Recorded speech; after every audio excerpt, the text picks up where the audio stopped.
Hello students, welcome to your own channel apex knowledge point. कैसे हैं आप सब?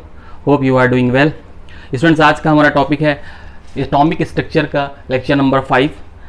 आपको याद होगा लास्ट वीडियो में हम लोग हिजनबर्ग अनसर्टेनिटी प्रिंसिपल तक पढ़ चुके थे। तो हिजनबर्ग अनसर्टेनिटी प्रिंसिपल में ये बताया गया था, it is impossible to determine the position and velocity of a fast moving particle. यानी सीधी सी बात करें अगर हम, तो इलेक्ट्रॉन, प्रोटॉन और न्यूट्रॉन, और उससे भी सीधी बात करें तो इलेक्ट्रॉन की पोजीशन और वेलोसिटी के बारे में हम एक साथ साइमल्टेनियसली एक साथ डिटर्मिनेशन उसका नहीं कर सकते। बात वहीं से आगे बढ़ाते हैं। हिजनबर्ग के बाद ये बात हुई, अगर हम इलेक्ट्रॉन की पोजीशन और उसकी वेलोसिटी के बारे में नहीं बता सकते तो फिर हम ये कैसे बता पाएंगे कि इलेक्ट्रॉन न्यूक्लियस के अराउंड में कहाँ पर होता है। क्योंकि बोर ने सिर्फ एक बार बताई थी, बोर मॉडल में सिर्फ एक बार बताई गई थी कि electron revolve around the nucleus in certain orbit called shell. उन्होंने सिर्फ इतनी बार बताई थी। लेकिन जब हिजनबर्ग ने यह बता दिया कि आप उसकी पोजीशन को फाइंड नहीं कर सकते, एग्जैक्ट पोजीशन को फाइंड नहीं कर सकते कहाँ पर है, तो फिर हम कैसे बता पाएंगे। तो इस बात को आज हम लोग सॉल्व करेंगे। ये पता करेंगे कि इलेक्ट्रॉन एक्चुअली में होते कहाँ पर हैं, और जहाँ पर होते हैं उस एरिया का नाम क्या होता है, और वो एरिया हमको कैसे डिटरमाइन होता है, कैसे हम उस बात तक पहुँचते हैं। डन, चलिए शुरू करते हैं। तो उसके पहले हम एक मैथमेटिकल टर्म थोड़ा सा देख लेते हैं कि फंक्शन क्या होता है। सपोज करिए एक हमने इक्वेशन आपके सामने दी, y is equal to x plus 2, दिख रहा होगा आपको, y is equal to x plus 2। अब देखिए यहाँ पर अगर हम x की वैल्यू 1 लेते हैं तो y की वैल्यू क्या आएगी बच्चों, 1 प्लस 2 दैट विल बी 3। अगर हम x की वैल्यू 2 लेते हैं तो y इज इक्वल टू आएगा 2 प्लस 2 दैट विल बी 4। अगर हम x की वैल्यू 4 लेते हैं तो y इज इक्वल टू क्या आएगा, 4 plus 2 that will be 6। Done.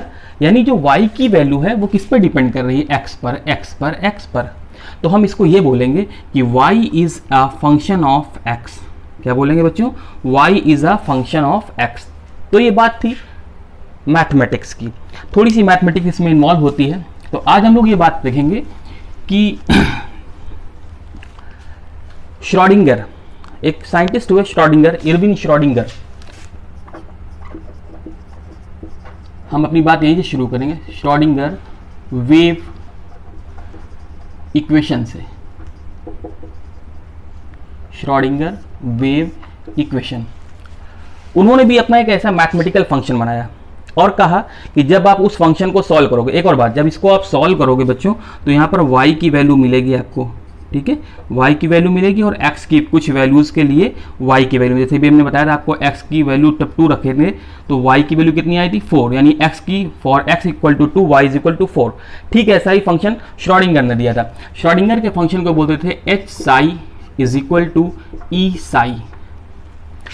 ठीक है, जैसे ये मैथमेटिकल फंक्शन ये है, वैसे ही श्रोडिंगर का फंक्शन था h psi is equal to e psi।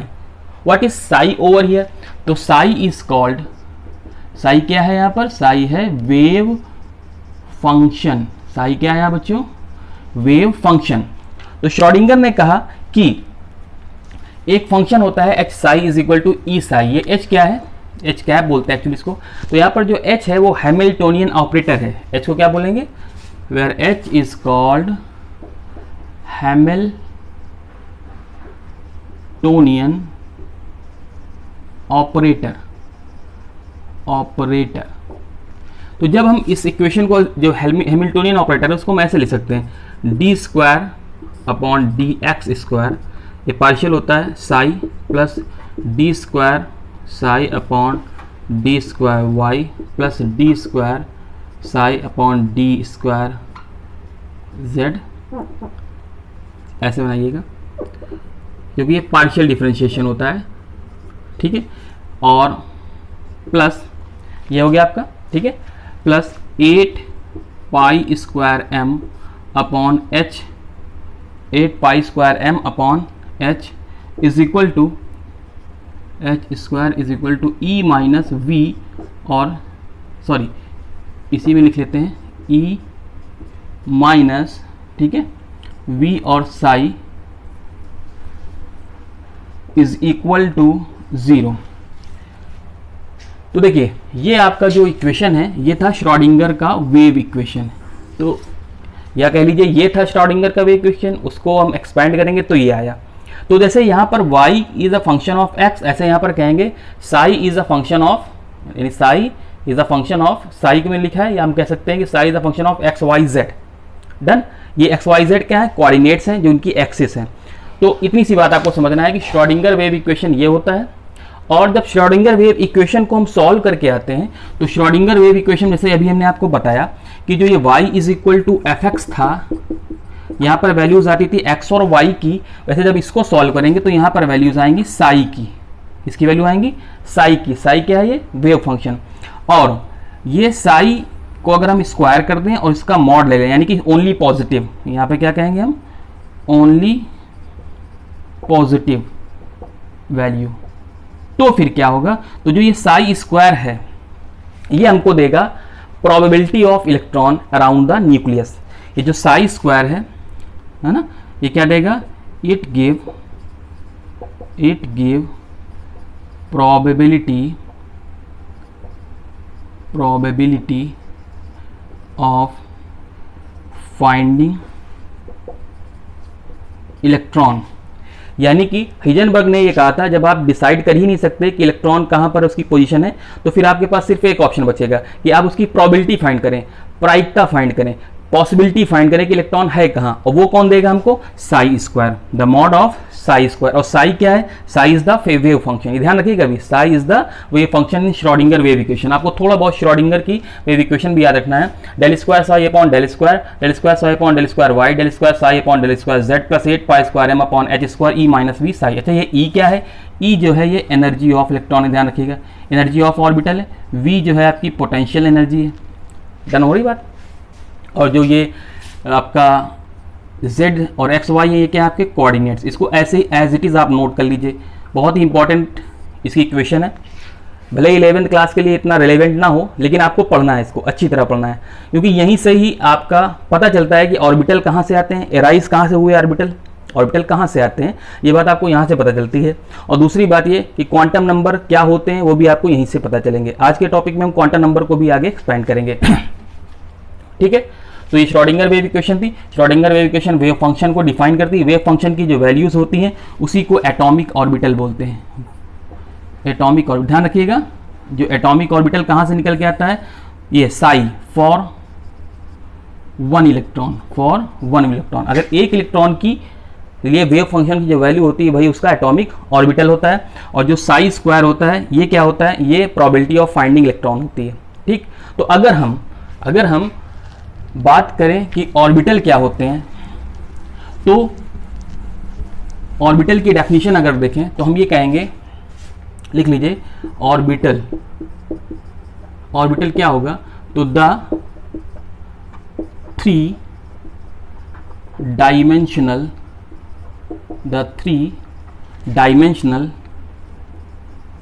Region around the nucleus where probability of finding, ठीक है, finding electron is maximum।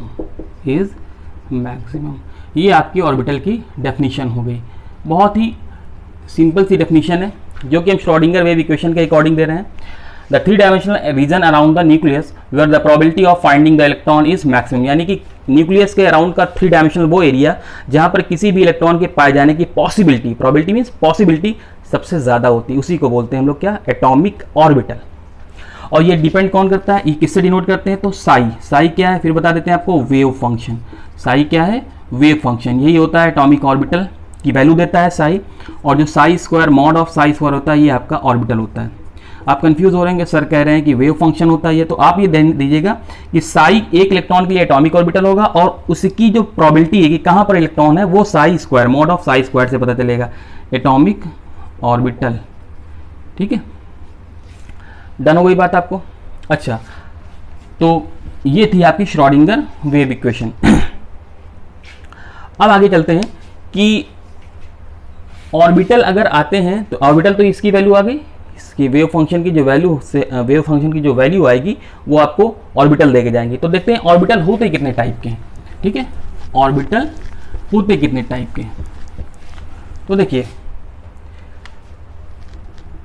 बात आती है कि अगर हमारे पास साई है, ये साई है और ये रेडियस है, और एक ये साई स्क्वायर है और ये रेडियस है।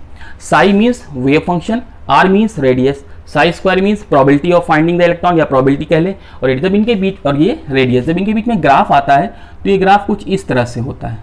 ठीक है, या ऐसे कह लीजिए यहाँ पर, यानी आप देख रहे हैं कि जब साई स्क्वायर की वैल्यू नीचे, ये ऐसे देख लीजिए, ये बढ़ती है तो ये भी बढ़ा, लेकिन एक कंडीशन ऐसी आती है जब रेडियस बढ़ती है तब भी साई की वैल्यू या साई स्क्वायर की वैल्यू नहीं बढ़ती। तो ऐसी पोजीशन को जहां पर साई स्क्वायर की वैल्यू 0 होती है उसको बोलते हैं नोडल प्लेन। थोड़ा सा आप पढ़ लीजिएगा इसको, या नोड बोलते हैं, नोड। ठीक है, साई स्क्वायर 0 हो जाए तो उसको नोड बोलते हैं, जहां पर साई स्क्वायर 0 होता है। डन।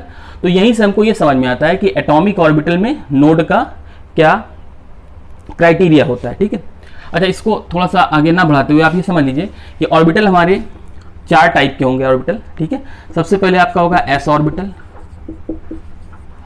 एस ऑर्बिटल ये मैं इसलिए बताया था नोडल आपको कि नोड्स जितने ज्यादा होंगे, जितना पास का ऑर्बिटल होगा उसकी एनर्जी भी उतनी ही ज्यादा होगी। अभी हम लोग आगे इसको क्वांटम नंबर में पढ़ेंगे। डन। एस ऑर्बिटल जो होता है वो स्फेरिकल शेप का होता है। कैसा होता है बच्चों?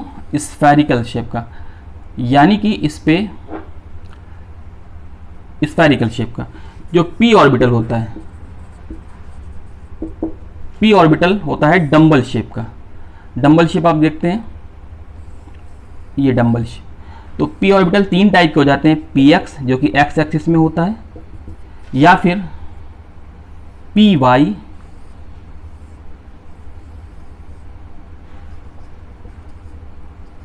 ये आपका पी वाई, या फिर पी जेड।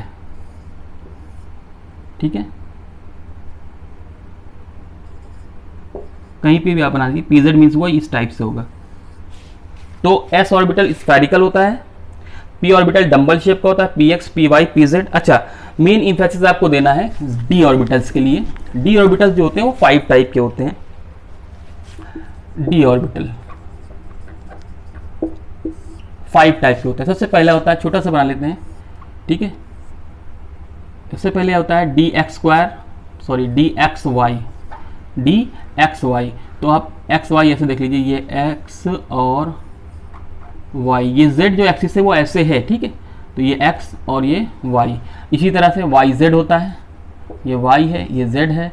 तो पहले मैं इनको ही बना देता हूँ, और एक्स एक्सिस ऐसे होगी। ठीक है, इसको मैं दिखा सकता हूँ वाई जेड के बीच में। अच्छा, फिर डी एक्स वाई हो गया, डी वाई जेड हो गया, D Z x. Z x यानी ये जेड और एक्स के बीच में बने होंगे। ठीक है, और एक होता है D X square minus Y square. छोटा सा बना देते हैं D X square Y square को, तो ये ऐसे बन जाएगा D X square, D X square minus Y square. और फिफ्थ ऑर्बिट होता है डी जेड स्क्वायर। तो ये अगर जेड एक्सिस ले लें हम तो इस टाइप का शेप होता है डी जेड स्क्वायर का। ठीक है, और एफ ऑर्बिटल भी होते हैं, लेकिन उनका एफ ऑर्बिटल का जो कॉम्प्लेक्स स्ट्रक्चर होता है हम लोग अभी फिलहाल इस क्लास में नहीं पढ़ सकते उसको। तो एस ऑर्बिटल कैसे होते हैं? स्फेरिकल शेप के होते हैं। पी ऑर्बिटल कैसे होते हैं? डंबल शेप के होते हैं। पी ऑर्बिटल कैसे होते हैं? डंबल। डी ऑर्बिटल कैसे होते हैं? डबल डंबल होते हैं। आपको याद रखना होगा। ठीक है, इनको कैसे। और एफ ऑर्बिटल की जो स्ट्रक्चर होता है वो कॉम्प्लेक्स होता है। ठीक है, वो हम लोग अभी नहीं पढ़ सकते। एक्चुअली इनके लिए रेडियल जो भी मैंने पहले इसका ग्राफ बताया था उसको सॉल्व करना पड़ता है, लेकिन आप चूंकि क्लास 11th के लिए हैं, या फिर इतना भी बहुत है आपके लिए कि ये इनके ऑर्बिटल के स्ट्रक्चर्स होते हैं। डन। एस ऑर्बिटल पे P X, P Y, P Z, जिस एक्सिस पे होता है ऑर्बिटल उसका वो पी एक्स, ये पी वाई वाई पे होगा, पी जेड जेड पे होगा। डी ऑर्बिटल 5 टाइप के होते हैं, D X Y, D Y Z, D Z X, D X square minus Y square, D Z square. F का जो स्ट्रक्चर होता है वो कॉम्प्लेक्स होता है। तो अभी फिलहाल हम लोगों ने पढ़ा Schrodinger wave equation. Schrodinger wave equation में जो साई था यानी वेव फंक्शन था, उसकी जो वैल्यूज आती हैं वही हमको दे जाती हैं एटॉमिक ऑर्बिटल। एटॉमिक ऑर्बिटल क्या होते हैं? Atomic orbital 3-dimensional area around the nucleus where the finding of the probability is maximum, finding of the electron is maximum, where the finding the electron is maximum। ठीक है, तो उस orbital, और orbital कितने type के होते हैं, वो हैं आपके 4 टाइप के orbital, S orbital, P orbital, D और एफ। तो ये बात हुई आपकी ऑर्बिटल्स की। अच्छा, अब आगे चलते हैं। ऑर्बिटल्स के बाद हम आते हैं, अच्छा आपको ऑर्बिटल्स क्लियर होना चाहिए कि ऑर्बिटल्स की डेफिनेशन क्या होती है और एक्चुअली होता क्या है, क्योंकि बच्चे लर्न कर लेते हैं लेकिन जानते नहीं कि एक्चुअली ऑर्बिटल्स हैं क्या। तो ऑर्बिटल्स अगर आपसे कोई वन वर्ड में पूछता है कि ऑर्बिटल क्या होते हैं, व्हाट आर एटॉमिक ऑर्बिटल, तो आप बताएंगे atomic orbitals are the values of wave function. और अगर पूछे आगे, और अगर आप डिफाइन करना चाहें तो atomic orbital is the 3 dimensional area around the nucleus where the probability of finding the electron is maximum.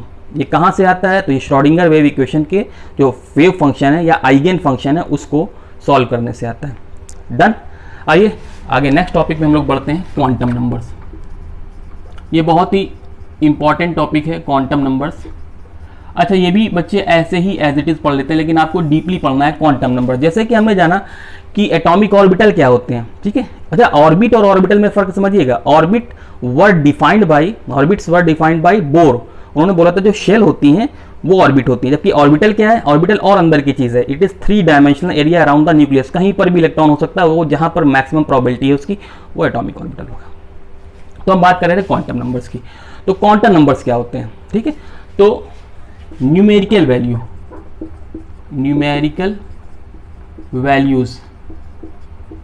which give set of, बोल दीजिए, set of numerical values which give solution to the Schrödinger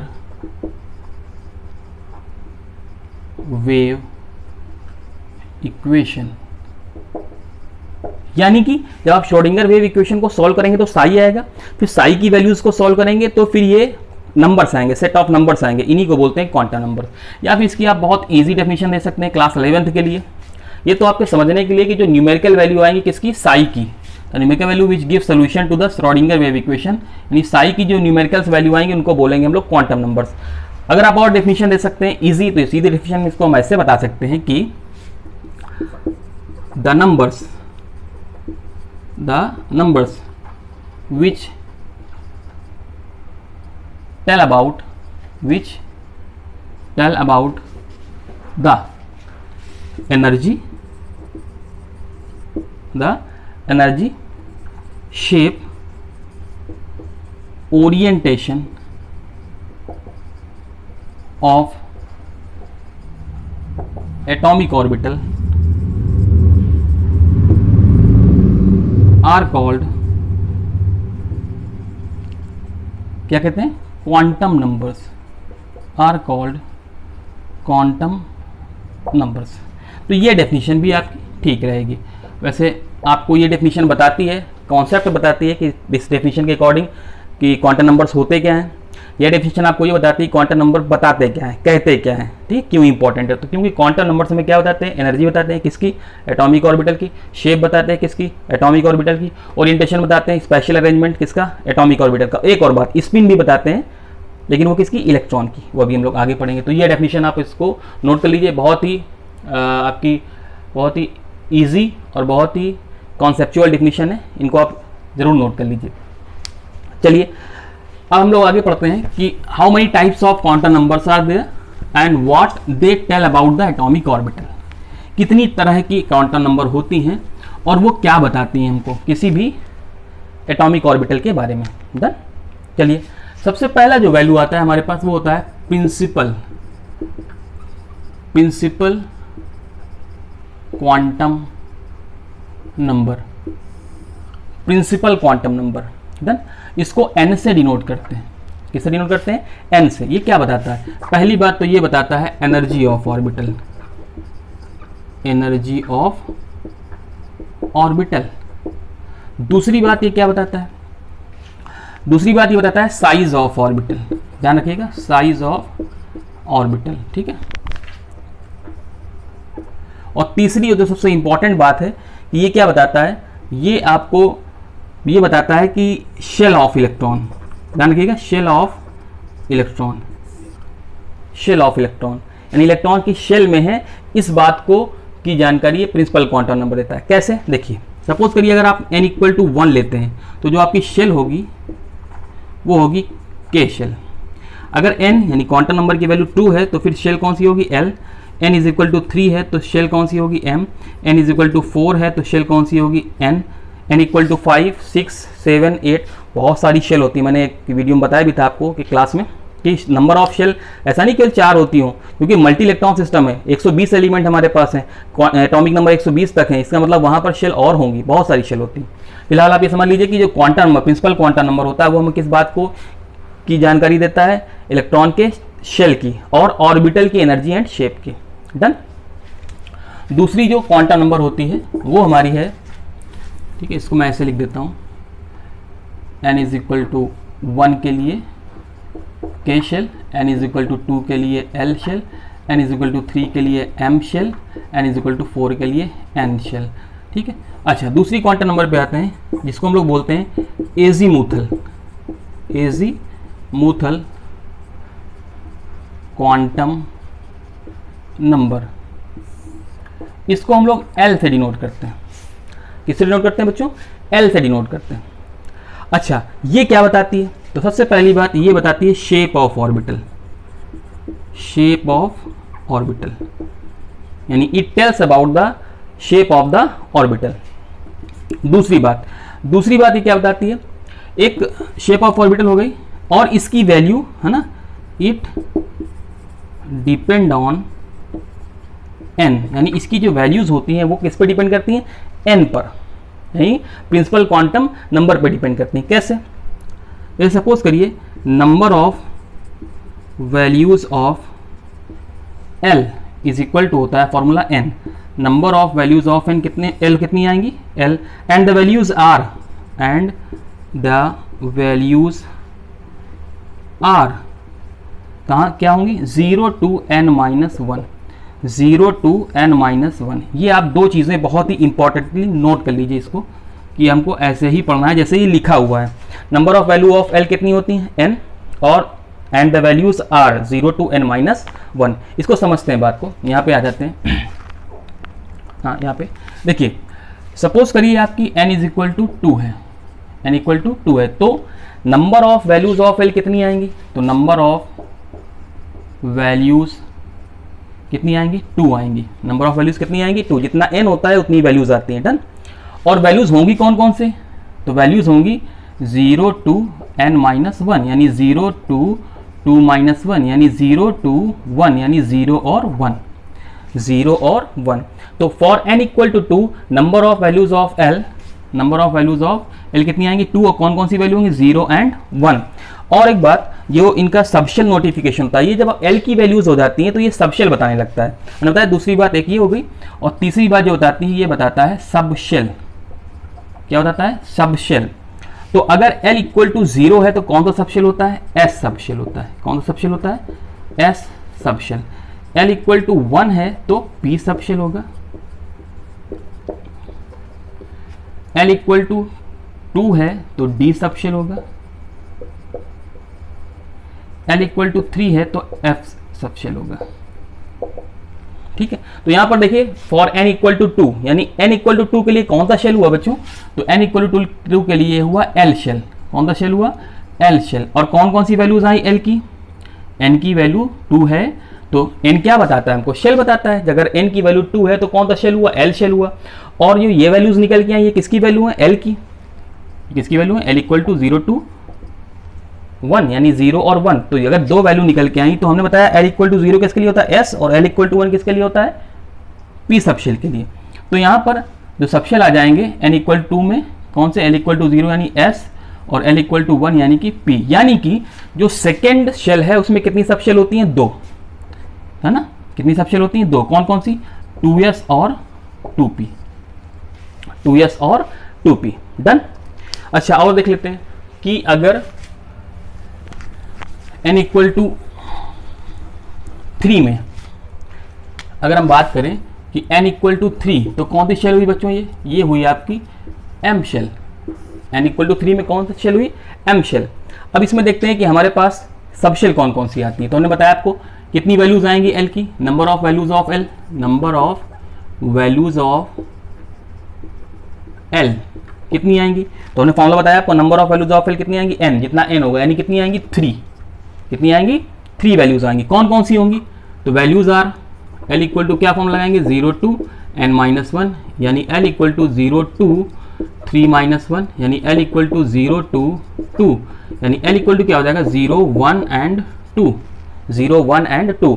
और notification क्या था, L equal to 0 किसके लिए था, S subshell के लिए, एल इक्वल टू 1 किसके लिए था, बी के लिए, एल इक्वल टू 2 किसके था, डी सबशेल, और एल इक्वल टू 3 किसके लिए था, एफ सबशेल के लिए। यहाँ पर क्या क्या आ रहा है 0, 1, 2 यानी एस, पी और डी, यानी कि तीसरे शेल में, थर्ड शेल में कितनी सबशेल होती हैं 3, 3s, 3p और 3d, 3s, 3p और 3d। एक बार और देख लेते हैं n इक्वल टू 4 में जल्दी से, n इक्वल टू 4 कौन सी शेल होगी, तो n शेल होगा, n इक्वल टू 4 कौन शेल होगा, n शेल होगा। इसमें कितनी सबशेल होंगी, तो देखिए कितनी सबशेल होंगी, तो नंबर ऑफ वैल्यूज कितनी आएंगी, number of values of l कितनी आएंगी 4 ही आएंगी, ठीक है। और कौन कौन सी वैल्यू होंगी, तो l equal to 0 to n-1 यानी l इक्वल टू 0 to 4-1, समझ में आ रहा है आपको, l इक्वल टू 0 to 4-1 यानी l इक्वल टू 0 to 3 यानी l इक्वल टू कितना आएगा बच्चों 0, 1, 2 और 3 यानी s, p, d, f, यानी फोर्थ शेल में कितनी सबशेल होती हैं 4, कौन कौन सी 4s, 4p, 4d, 4f। तो मैंने आपको ये बता दिया कि n और l में क्या रिलेशन होता है। फर्स्ट शेल की बात हमने नहीं की, फर्स्ट शेल की अगर बात करेंगे तो सिर्फ एक ही होगी, होगी s, 0 आएगा, n इक्वल टू 1 आएगा, 0 to 0 यानी कि 1। 2 के लिए मैंने बात की आपकी कि अगर n इक्वल टू 2 ले लें हम, यहाँ पर ये लिया हमने l शेल में, तो l शेल में कितने ऑर्बिटल, कितने सबशेल आएंगे, 2 सबशेल आएंगे, कौन कौन से 2s और 2p। n इक्वल टू 3 के लिए कितने शेल, m शेल में कौन से आएंगे 3s, 3p, 3d, और 4 के लिए 4s, 4p, 4d and 4f।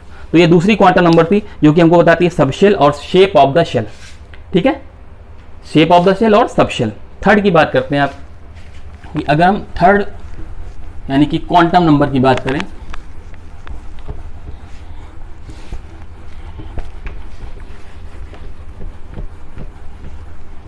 तो जो थर्ड क्वांटम नंबर आता है आपका तीसरा सी नंबर, उसको बोलते हैं हम लोग मैग्नेटिक, थर्ड नंबर आपका magnetic orbital number, magnetic orbital number, इसको हम लोग m से डिनोट करते हैं, कुछ लोग ml भी लिखते हैं लेकिन हम लोग m पढ़ेंगे, m से डिनोट करते हैं, डन। तो इसका क्या होता है, वही बात है, इट डिपेंड ऑन, ये बताता क्या है पहले ये देख लीजिए, it give spatial arrangement, spatial orientation, spatial orientation of atomic orbital. क्या देता है ये, special arrangement orientation of atomic orbital. That means कि ये बताता है कि न्यूक्लियस के अराउंड में जो एटॉमिक ऑर्बिटल उसका ओरिएंटेशन क्या है। ओरिएंटेशन मीन्स स्पेस में 3 डायमेंशनल में उसका पोजीशन कहाँ पर है, 3 डायमेंशनल में उसका पोजीशन कहाँ पर, ये कौन बताता है, m बताता है हमको। एक और बात, इसकी वैल्यूज कितनी होती है, वही formula, number of values of m, number of values of m कितनी होती हैं, तो इसका फॉर्मूला होता है 2l+1। ध्यान रखिएगा ये डिपेंड करता है l पे, जैसे कि azimuthal quantum number l depend करता है n पर, वैसे ही नंबर जो ये मैग्नेटिक ऑर्बिटल नंबर होता है ये डिपेंड करता है l पर। कितनी वैल्यूज होती है 2l+1 and the values are, and the values will be, कौन कौन सी होंगी, -l2 + l, -l2 + l। आइए देखते हैं, ये फॉर्मूले हैं आपको एक तरह से, इनको आप नोट कर लीजिएगा, जैसे 2 फॉर्मूले वहाँ पर थे वैसे यहाँ पर भी इनको नोट कर लीजिए। जैसे सपोज करिए आपको l इक्वल टू 3 दे दिया, l इक्वल टू 3, तो बताइए कौन सा सबशेल होगा ये l इक्वल टू 3 के लिए, तो l इक्वल टू 3 के लिए होगा आपका कितना होगा, f सबशेल, f सबशेल। तो हम ये जानना चाहते हैं कि इसमें कितने ऑर्बिटल्स होंगे, how many orbitals are there in f subshell. तो आपको क्या करना है, आपको निकालना है number of values of m, तो निकाल लीजिए number of values of m, क्या फॉर्म लगाएंगे 2l+1, यहाँ पर l की वैल्यू कितनी बच्चों 3 है, कितनी है 3, तो यहाँ पर रख दीजिए जरा, तो 2 × 3 + 1 कितना आ जाएगा 7, यानी कि l equal to 3, that means f subshell में कितने ऑर्बिटल्स होते हैं 7, f सबशेल में कितने ऑर्बिटल होते हैं 7। अच्छा अब जरा निकालते हैं कि अगर उनकी वैल्यूज क्या होंगी, and the values are, and the values will be क्या क्या होंगी, तो -L2 plus L, -L2 plus L.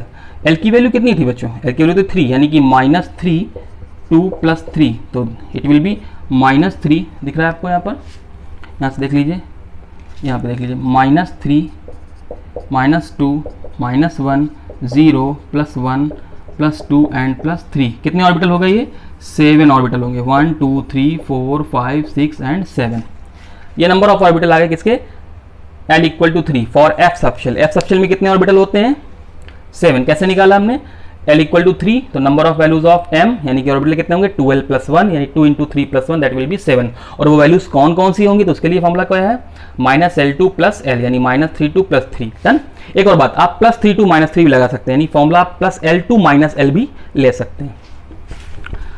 Now suppose करिए अगर आपसे पूछ ले कि how many orbitals are there in P subshell, ठीक है, P सबशेल, तो P के लिए L की वैल्यू कितनी होती है, तो P के लिए L की वैल्यू होती है 1, है ना, इसके लिए P के लिए, P सबशेल के लिए, समझ में आ रहा है आपको, P सबशेल के लिए L = 1। अब हमें निकालने नंबर ऑफ ऑर्बिटल यानी number of values of M, तो लिखा लीजिए number of values of M कितनी होंगी, 2L + 1 that will be 2 × 1 + 1 that will be 3, 2 × 2 = 3।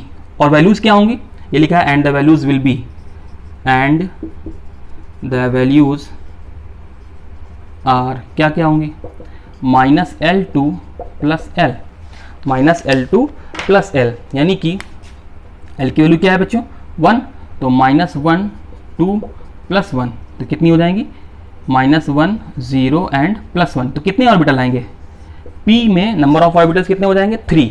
आप जानते हैं भी कौन कौन सा, Px बताया था भैया हमने आपको, Py एंड Pz। क्लियर हो रही बात आपको। अच्छा सपोज करिए आपसे पूछ ले कि how many orbitals are there in D subshell, in D subshell, तो कोई दिक्कत नहीं, आप जानते हैं for D subshell L = 2, L = 2 होता है D सबशेल के लिए। तो अगर L = 2 है D सबशेल के लिए, तो M की वैल्यूज कितनी होंगी, तो M होगा 2L + 1 यानी कि 2 × 2 + 1 यानी कि 5। वैल्यूज कौन कौन सी होंगी, तो वैल्यूज होंगी M की -L2 प्लस एल। ध्यान रखिएगा दोनों फॉर्मूले M के ही हैं, ये दोनों फॉर्मूले ही M के हैं, लेकिन ये M किसके लिए भी मैंने आप साफ साफ ऊपर लिखा है, number of values of M के लिए। और जो नीचे वाला फॉर्मूला है वो क्या है, वैल्यूज होंगी कौन कौन सी। जैसे आपसे कोई कहे कि आपके कितने भाई बहन, how many siblings do you, या how many sister and brother do you have, तो आप कहें कि मेरे पास मेरे 3 भाई बहन। अगर वो पूछता है आपसे बंदा कि आपके भाई बहन हैं कौन कौन, तो आपने बताया कि रिंकी पिंकी और चिंकी 3 होंगे, तो ये नाम हुए उनके, तो वही बताने के लिए -L2 प्लस एल, ये कौन कौन से होंगे उसके लिए फॉर्मूला ये, और कितने होंगे हाउ मेनी, तो उसके लिए फॉर्मूला क्या है 12 + 1, और कौन कौन से होंगे तो -L2 प्लस एल। तो देखिए कि D सबशेल में कितने ऑर्बिटल होते हैं, तो D सबशेल में नंबर ऑफ ऑर्बिटल कितने होते हैं 5, और कौन कौन से होते हैं, तो वो देखिए -L2 प्लस एल, यानी कि -L की वैल्यू कितनी 2, तो -2 2 + 2 इट विल बी -2 -1 0 +1 +2। कौन कौन से हो जाएंगे, तो अभी अभी हमने आपको जब ऑर्बिटल्स पढ़ा रहे थे तो मैंने आपको उनके डिजिग्नेशन भी बताए थे। पहला वाला होगा DXY, दूसरा होगा DYZ, तीसरा होगा DZX, चौथा होगा DX² - Y², और पांचवा होगा DZ²। होप आपको बहुत अच्छी तरह समझ में आया होगा कि क्वांटम नंबर्स में ये कैसे नंबर ऑफ ऑर्बिटल्स निकाले जाते हैं। डन।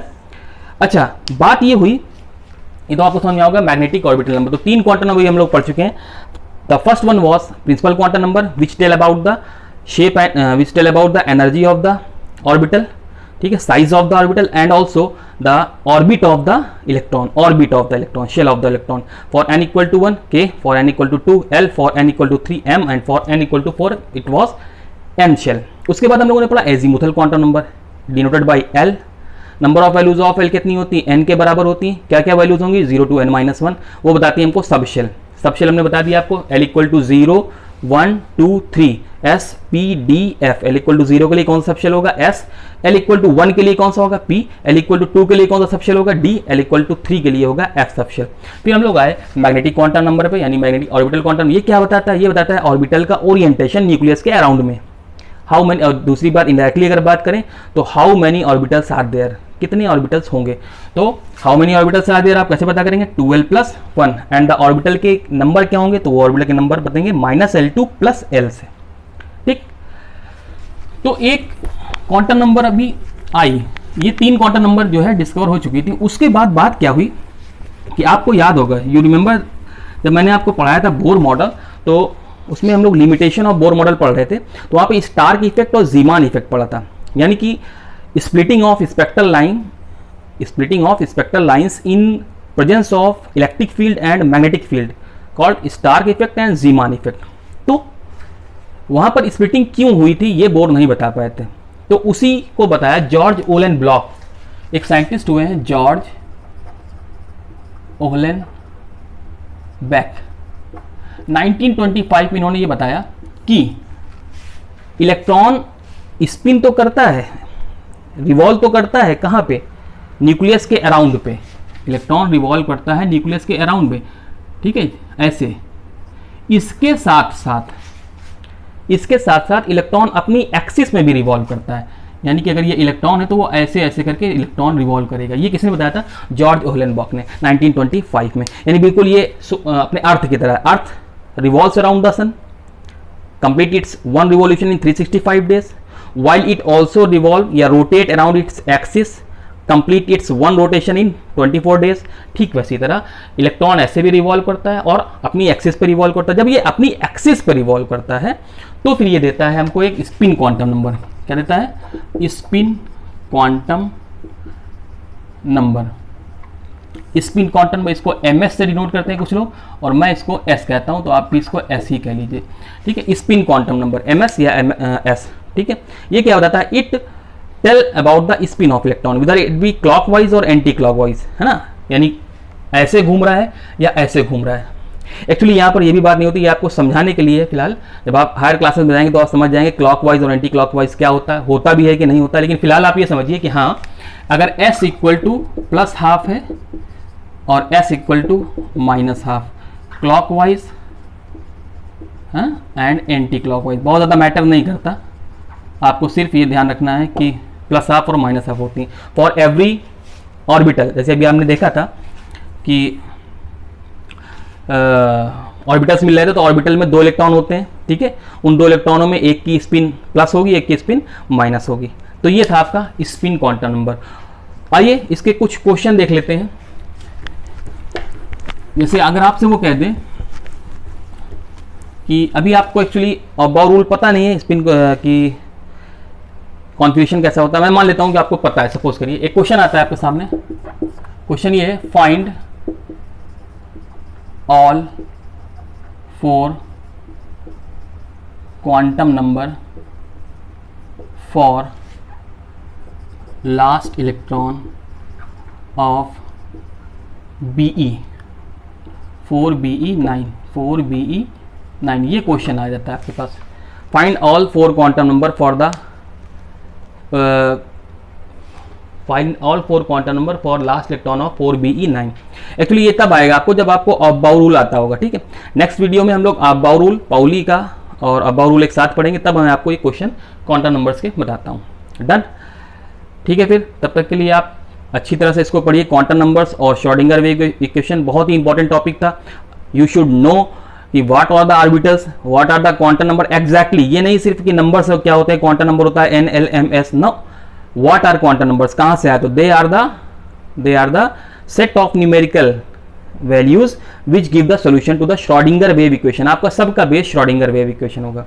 डन, ठीक है। आप इसको देखिए। अगर आपको ये वीडियो पसंद आया तो इसको लाइक करिए, इस चैनल को सब्सक्राइब करिए। नेक्स्ट वीडियो मैं आपके लिए लेके आता हूँ जल्द ही, जब उस पर हम लोग ये फिनिश करेंगे एटॉमिक स्ट्रक्चर को। सारे एक साथ टॉपिक होंगे उसमें, Pauli's exclusion principle, Hund's rules of maximum multiplicity and the last one Aufbau rule. Done, तब तक के लिए आप पढ़ते रहिए। Thank you.